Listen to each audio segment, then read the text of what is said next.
મંગળવારે બપોરે લગભગ 3 વાગ્યે જમ્મુ કાશ્મીરના પહેલગાંવમાં જે ઘટના બની તેને માનવતાને કચડી નાખી, માનવતાને શર્મજનક બનાવી દીધી તેવી ઘટના જમ્મુ કાશ્મીરમાંથી સામે આવી।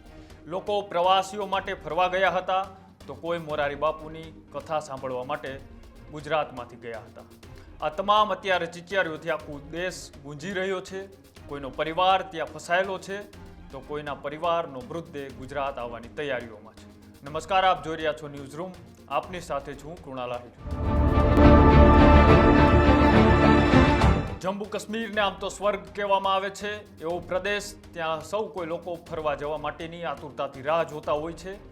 પણ અત્યાર સુધીના ઇતિહાસમાં પહેલીવાર કોઈ પ્રવાસીઓ ઉપર આતંકીય હુમલો કર્યો હોય તેવી આ પહેલી ઘટના છે। કાયર હત્યારાઓએ તેને મારતા પહેલા તેની ના તો હાલત પૂછી, ના તો તેમની ભાષા પૂછી, તો માત્ર એક જ સવાલ પૂછવામાં આવ્યો કે શું તમે હિન્દુ છો? અને પછી જો સામેથી જવાબ આવે હા, તો પછી સીધી અંધાધૂંધ તેમની છાતીઓ અને પોતાના બોડી ઉપર ગોળીઓની બોછાર લગાવી દીધી। કોઈ દયા નહીં, કોઈ કરુણા નહીં, ફક્ત એક જ પ્રશ્ન, શું તમે હિન્દુ છો? જ્યારે જવાબ મળે ત્યારે સામે મૃત્યુ મળે છે। ગુજરાતના પણ કેટલાક પરિવારો ત્યાં મોરારી બાપુની કથા સાંભળવા માટે ગયા હતા। તેમાંના ભાવનગરના પણ 2 લોકોના આ હુમલામાં મૃત્યુ થયા છે। ત્યારે મોરારી બાપુએ આ હુમલાને લઈ શું કહ્યું તે પણ તમે એકવાર સાંભળો। पूरा देश जानता है, दुनिया भी जानती है कि कल दोपहर 3 बजे के आसपास पहलगांव में जो एक दुखद घटना घटी और इनमें 26-27 निर्वाण पद को प्राप्त कर गए। कुछ भाई बहन जो इंजर्ड हुए हैं वो सारवार ले रहे हैं। सबसे पहले तो हम सब, मेरी व्यासपीठ से जुड़े हुए पूरे त्रिभुवनीय मेरे श्रोता, हम इन दिवंगतों के प्रति अपनी श्रद्धांजलि समर्पित करें। इनके निर्वाण को हम प्रणाम करें, इनके परिवारजनों को हमारी दिलसोजी और संवेदना प्रस्तुत करें। जो घायल हुए हैं वो जल्दी स्वस्थ हो जाएं, ऐसी हनुमान जी के चरणों में प्रार्थना करें। एक सत्य ये भी ध्यान में ले कि कथा के साथ जुड़े हुए इनमें से किसी को कुछ नहीं हुआ। हाँ, कोई पहले पर्यटन के लिए गए और फिर शायद कथा में आने वाले हो, इनमें से किसी को क्षति हुई हो। कोई 2 दिन कथा में रहकर फिर घूमने चले गए हो। एक व्यक्ति का तो चित्र मैंने देखा, वो इंजर्ड है, स्वस्थ है, अस्पताल में है, उसके हाथ में बैरखा है। तो मैंने सोचा कि शायद कथा में आए होंगे और वो भावनगर के है, ऐसा अखबार में भी मैंने पढ़ा। लेकिन भगवत कृपा, जो घटना घटी है ये यहाँ से 100 किलोमीटर दूर, और मीडिया, प्रशासन सब कहते हैं कि 1 महीने पहले से इसकी तैयारी की गई थी और अंजाम कल 3 बजे, जो 2-3 बजे दिया। एक खबर भी मिली है, यहां पूरी सुरक्षा है, लेकिन पीड़ा तो है।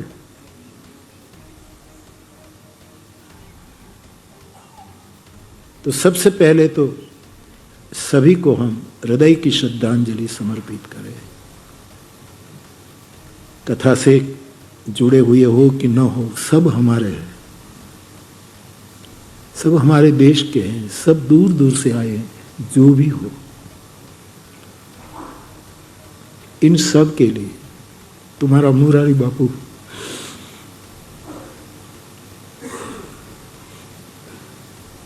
आप सबको साथ लिए हृदय की श्रद्धांजलि समर्पित करता हूं।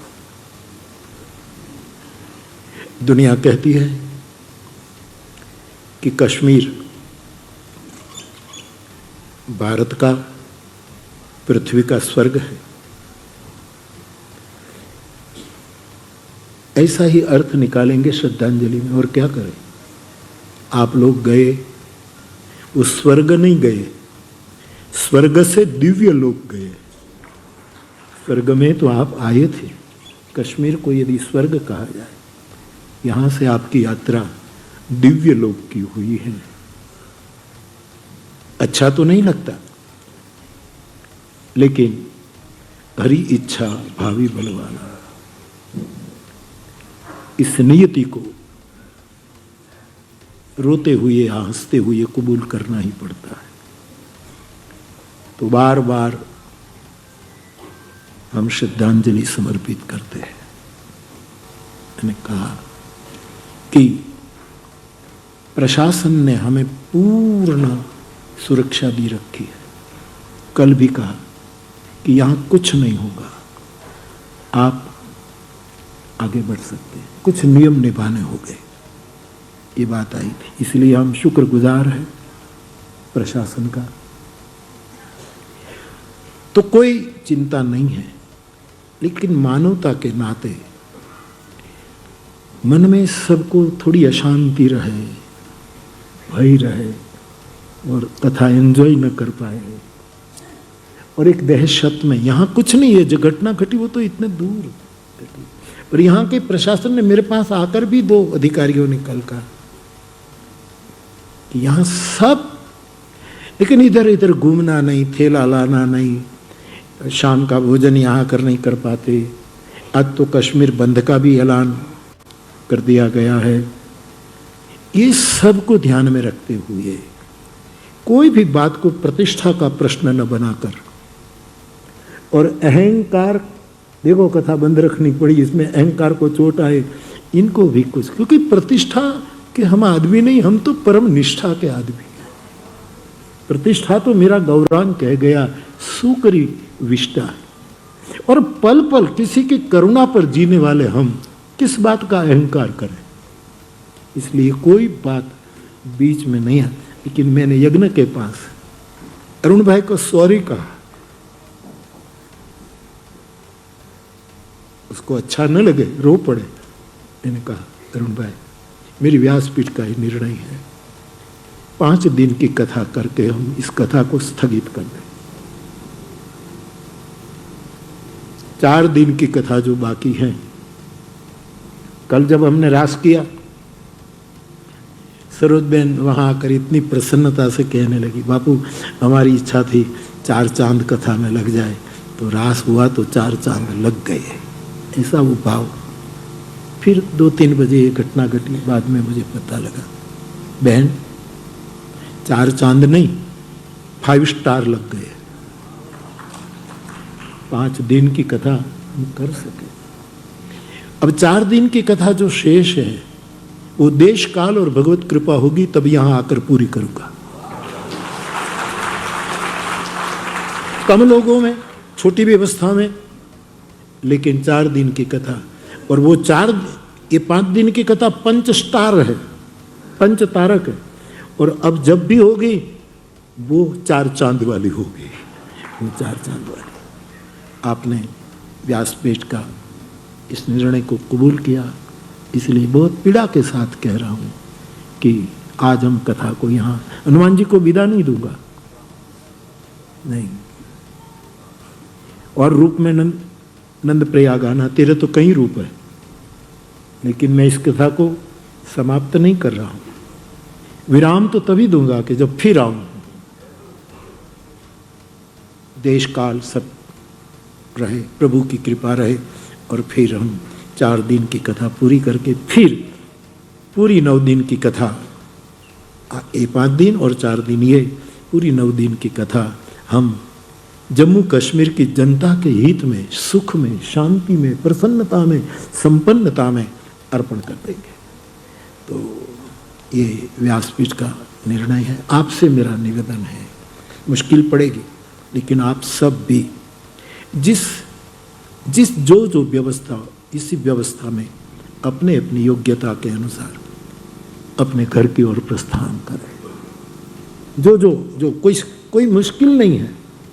हमने कहा अरुण भाई को कि गवर्नर साहब को फोन करो, उसको ये न लगे कि कथा करवानी थी तब हमारी रजा ली और बंद की तो हमें जानकर भी नहीं दी, क्योंकि प्रशासन ने पूरा कह दिया कि आप कर सकते हैं।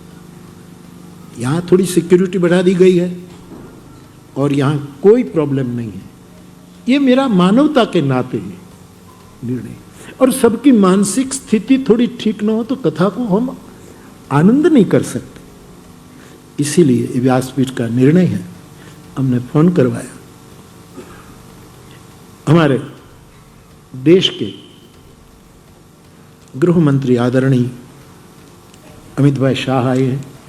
गवर्नर साहब उसके साथ व्यस्त होंगे।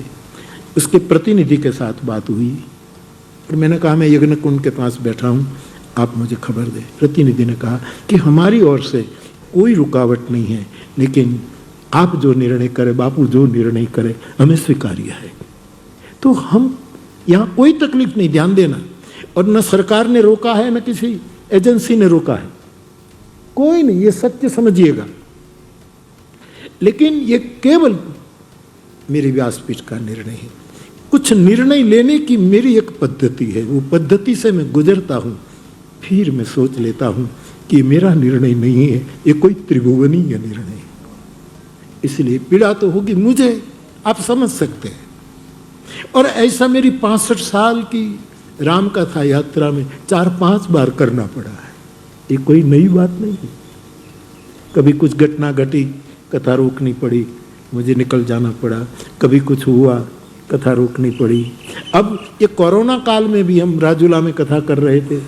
हमारी गुजरात सरकार ने, हमें दबाव तो नहीं डाल सकते, उनका विवेक, लेकिन बापू से कहो कि कोरोना है और ये कथा में ध्यान रखे, दूर दूर बैठे। मैंने कहा ध्यान क्या, हम सबके हित के लिए हम कथा रोक सकते हैं। और फिर जितने दिन की बाकी हैं फिर आकर, और फिर जब समय मिला वो मैं कथा पूरी कर दी। जितने दिन बाकी है तो 4 दिन की कथा फिर हम यहाँ आकर उसको जब योग बने जितना हो सकेगा शीघ्र करेंगे, लेकिन देश काल और ठाकुर जी की कृपा पर छोड़ देता हूँ। तो कथा यहाँ आज स्थगित कर दी जा रही है, विराम नहीं। हनुमान जी को उसकी कथा बीच में रोकनी पड़े, इसकी मेरी पीड़ा आप नहीं समझ सकते। लेकिन सर्वजन हिताय, सर्वभूत हिताय, सर्वभूत सुखाय, सर्वभूत प्रीताय, ऐसे निर्णय करने पड़ते हैं। तो आप सब आज की कथा, और आज 11 बजे ये विस्तार भी खाली करना है, क्योंकि हमारे आदरणीय गृह मंत्री साहब की कोई इमरजेंसी मीटिंग इस विस्तार में होने वाली है। तो सिक्योरिटी के तौर पर 11 बजे से पहले सब यहाँ से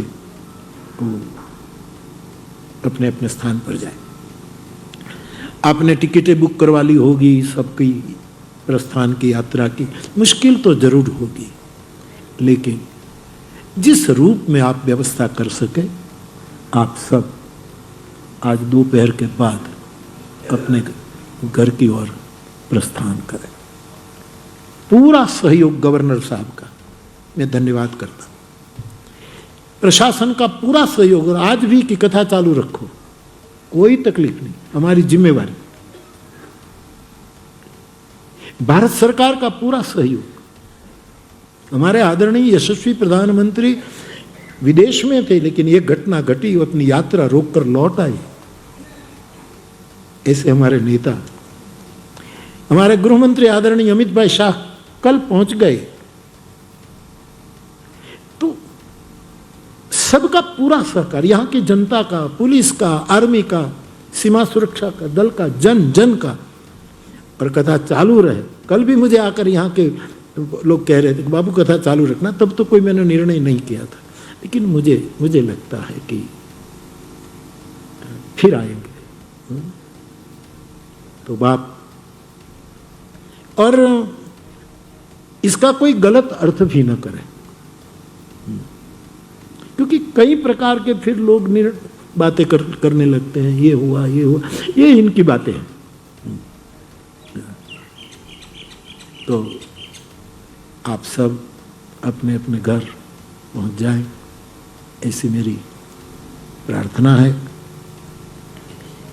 पुनः एक बार क्लियर करूं कि प्रशासन ने पूरी छूट दी है, सुरक्षा बढ़ा दी है अपने लिए कि कथा चालू रखो, लेकिन फिर अपने श्रोता भी होते हैं, जितने भी नियम दो तो भी लोग घूमते रहते हैं, उसको कहीं कोई नियम टूट जाए, कोई ऐसा ना हो, इसलिए सब की उसके लिए ये निर्णय कर रहा हूं, मुझे क्षमा करें।